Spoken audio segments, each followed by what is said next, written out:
listrik. Nah, di ruangan tengah itu ada kipas atau lampu atau apa gitu. Kalau berdasarkan keterangan dari si pemilik. Tahu pasti juga, udah masih gitu belum ya, Bang. dipastikan Ya? ya, Pak? Mereka tahu aja itu ada api dan asap penuh gitu aja. Oh, Karena nyampe ada papan-papan udah terbakar. Rumahnya tingkat atau enggak sih, Pak? Enggak ya. Satu lantai aja, Pak. satu lantai gitu. Oke. Karena itu saja karena dari bahan kayu, papan. Iya. Jadi ketika datang sini juga udah habis, udah roboh gitu. Rumah. Yang punya rumah. Oh, yang punya rumah. Oh, yang tinggal di dalam rumah siapa aja, Pak? Sum. Oh, Pak Busum. Sum. Oh. Kemana orang? Gimana Bu ceritanya kebakaran itu, Bu? Saya nggak tahu Pak, saya lagi main sana, lagi ngopi. Oh. Di dalam rumah itu ada berapa orang, Bu? Enggak, anak saya lagi sekolah. Oh. Lagi sekolah. Oh, Ini anak laki sekolah. saya. Oh, Lagi bekerja juga. boleh kerja ke posisinya ya. Saya main sana lagi ngopi. Terus di dalam itu ada siapa, Bu, tadi Nggak malam? tahu. Tiba-tiba api itu dari mana?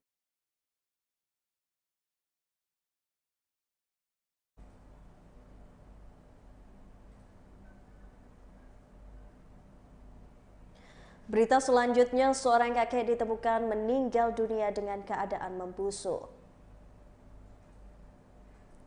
Seorang kakek ditemukan meninggal dunia dengan keadaan membusuk di Kampung Kebun Sayur, Panjang Utara, Kecamatan Panjang, Bandar Lampung pada Kamis 12 Januari 2023 sekitar pukul 11 siang.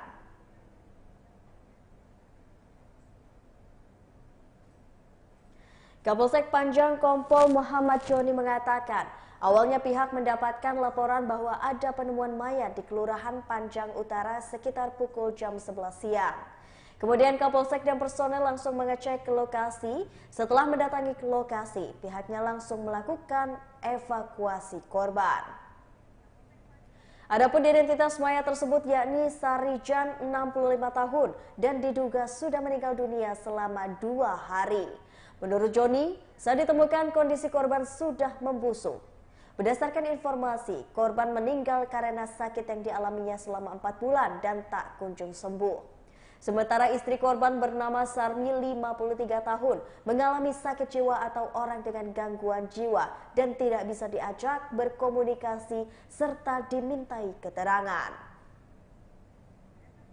Joni mengatakan selama ini korban tinggal berdua bersama dengan istrinya yang ODGJ dan keduanya tidak memiliki anak. Kapolsek mengungkapkan berdasarkan keterangan saksi, korban sempat terlihat terakhir kali hendak meminta singkong dengan tetangganya pada Selasa 10 Januari 2023. Sementara Ketua RT 12 Lingkungan 2 Kampung Kebun Sayur Panjang Utara Tukul Priyanto mengatakan, kakek Sarijan 65 tahun ini ditemukan tergeletak di atas kasur miliknya. Menurut Tukul, saat ditemukan, kakek Sarijan sudah terbujur kaku di atas tempat tidurnya. Ia mengatakan keponakan Sarijan Dwi Septian pada hari Selasa 10 Januari 2023 masih menghantarkan sarapan dan juga menaruh di ganggang pintu. Namun pada hari ini keponakannya kembali ke rumah kakek Sarijan tapi melihat sarapannya diantaranya tidak diambil. Tukul mengaku kaget saat disusul keponakan kakek Sarijan dan melihat jasad sudah terbujur kaku di tempat tidur. Setelah dievakuasi, lalu korban diserahkan kepada keluarganya dan langsung dibawa ke musola untuk proses pemakaman sekitar pukul jam setengah 1 siang.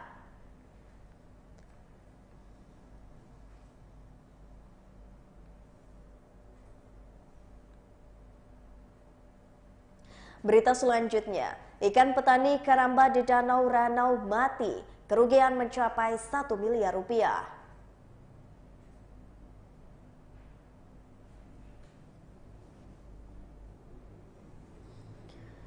Ikan yang mati milik petani keramba di Kecamatan Lumbuk Seminung, Lampung Barat bertambah sebanyak hari ini.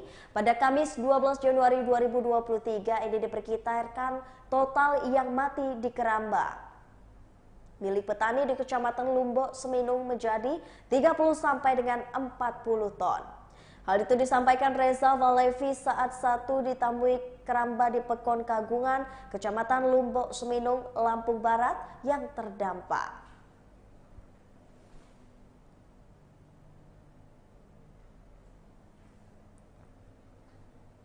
Reza mengatakan hari Jumat total kematian ikan-ikan tersebut, total kerugian dialami petani keramba pun makin bertambah. Jika dikonfirmasikan dalam rupiah, total kerugian yang ditelan para petani keramba mencapai lebih dari 1 miliar.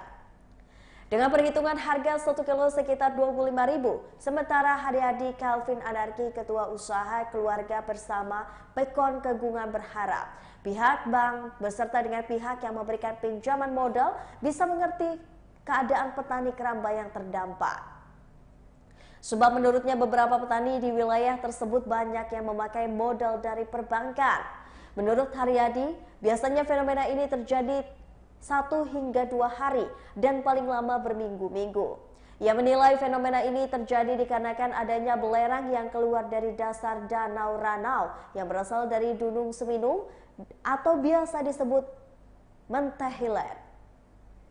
Diketahui fenomena Mentahilen pernah terjadi di tahun 2017. Haryadi mengatakan saat itu air danau Ranau yang terdampak belerang lebih parah dari tahun ini. Namun yang terparah dampaknya terhadap petani terjadi tahun ini. Air danau Ranau tidak separah tahun 2017. Sedangkan Kepala Dinas Perikanan Pemerintah Kota Lampung Barat, Kamaludin, mengungkapkan pihaknya akan memfasilitasi petani keramba yang terdampak dengan pihak perbankan agar diberikan keringanan. Kemudian pihaknya akan memberikan bantuan di tahun 2024 berupa alat-alat petani keramba seperti alat bantu blower, pakan, dan juga bibit ikan.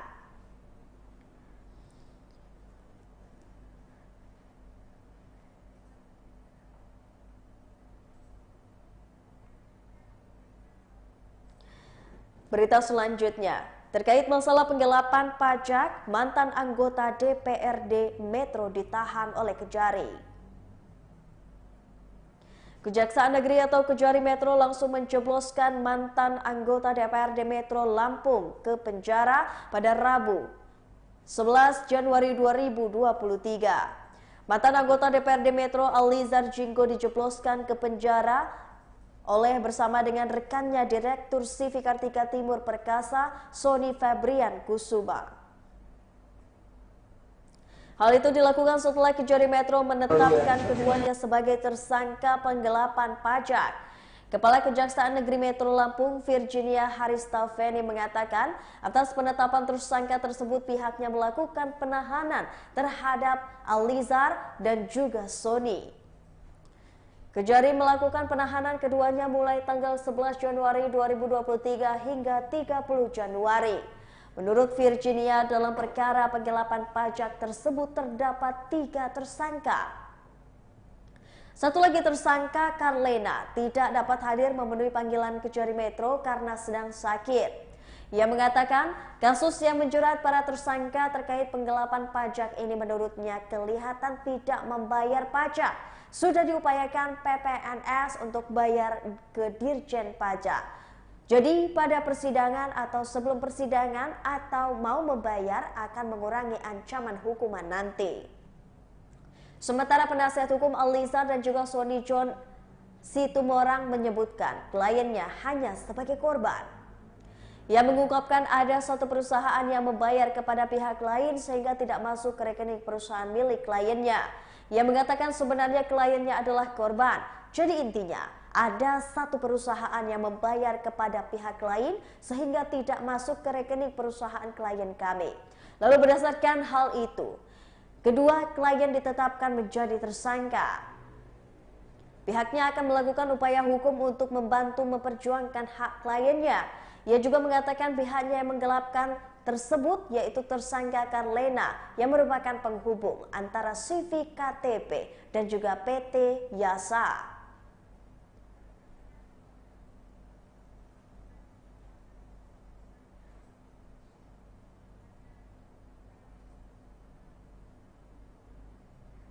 Berita selanjutnya, Satpol PP pemerintah Kota Lampung Selatan lakukan penertiban baliho dan PKL di Kota Kalianda.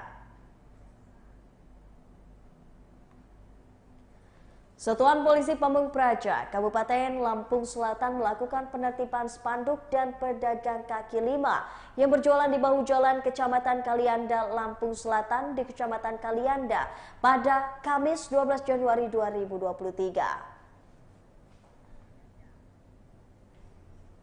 Hal ini dilakukan lantaran banyaknya pedagang kaki lima yang berjualan di bahu jalan sepanjang jalan lingkungan pemerintah Kabupaten Lampung Selatan hingga Kalianda Bawah.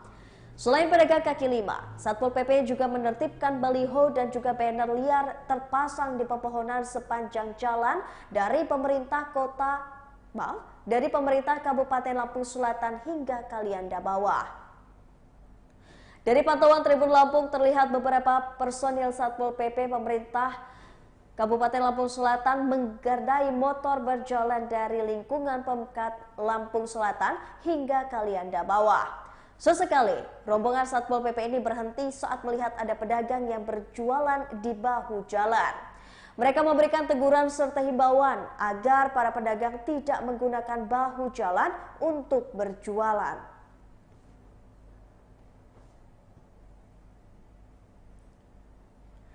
Kasih-Tratip Satpol PP Kecamatan Kalianda Muhammad Syahroni mengatakan tujuan dari penertiban ini untuk menghimbau dan patroli rutin pedagang kaki lima untuk tidak menggunakan trotoar atau bahu jalan sebagai untuk berjualan.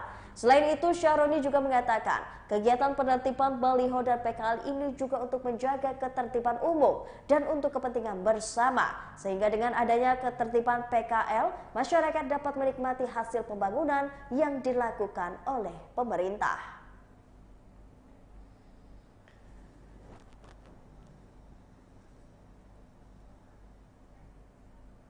Berita terakhir datang dari Levi's Store Sudirman yang menggelar promo buy one get one hingga 15 Januari mendatang. Levi's Store Sudirman yang ada di Jalan Jenderal Sudirman nomor 48 Enggal Bandar Lampung menggulirkan promo yang berlaku tanggal 12 sampai dengan 15 Januari 2023. Kepala Toko Levi's Store Sudirman April mengatakan promonya adalah beli satu gratis satu untuk fashion tertentu Levi's Store Sudirman. Selain itu juga membeli satu gratis satu ada juga yang berlaku hingga 31 Januari. Promonya adalah LNY atau Lunar New Year yang berlaku bagi member Levi's. Dalam promo LNY ini konsumen bisa memberikan poinnya ke member Levi's lain. Member yang diberikan poin ini bebas siapa saja, bisa teman, kerabat, atau keluarga. Menurut April, pada Kamis 12 Januari 2023, member akan menerima poin dalam bentuk voucher belanja senilai 100 sampai dengan 300 ribu. Voucher belanja ini bisa digunakan member sebagai potongan harga pembelian fashion di Levi's Store Sudirman. Namun, dengan syarat harga fashion yang dibeli member harus lebih dari 100 ribu dari jumlah voucher. Misalnya member mendapatkan voucher 100 ribu, maka member memberikan fashion dengan harga 200 ribu. Caranya untuk menjadi member hanya dengan mengisi nama, nomor telepon, email, dan juga tanggal lahir. Adapun untuk menjadi member Levi's, kata April, tidak akan dipungut biaya bayaran apapun. Levi's Sudirman juga adalah toko yang menjual fashion untuk pria maupun wanita. Fashion ini diantaranya adalah celana jeans, kaos, kemeja, jaket jeans, blus, topi, tas, ikat pinggang, dan selain itu di sini juga menjual underwear. Berbicara mengenai celana jeans di Levi's Sudirman, jual celana jeans skinny, straight, regular, skinny taper, dan kulot. Celana jeans skinny taper berbeda dengan skin karena skinny taper bentuknya lebih fit. Celana jeans ini berbentuk tripod jeans, yakni celana yang robek di sisi tertentu. Ada juga celana jeans yang modelnya stick balik, yakni jeans yang dilipat satu di balik dan ujungnya di bawahnya. Selain itu, menurut April, pihaknya masih menjual celana jeans 501, yakni celana jeans pertama Levi's. Celana jeans 501 adalah celana jeans yang berbeda dengan celana jeans lainnya karena celana jeans ini menggunakan kancing. Baik kancing jeans maupun fashion lain di Levi's Store Sudirman, semuanya berkualitas dan juga awet.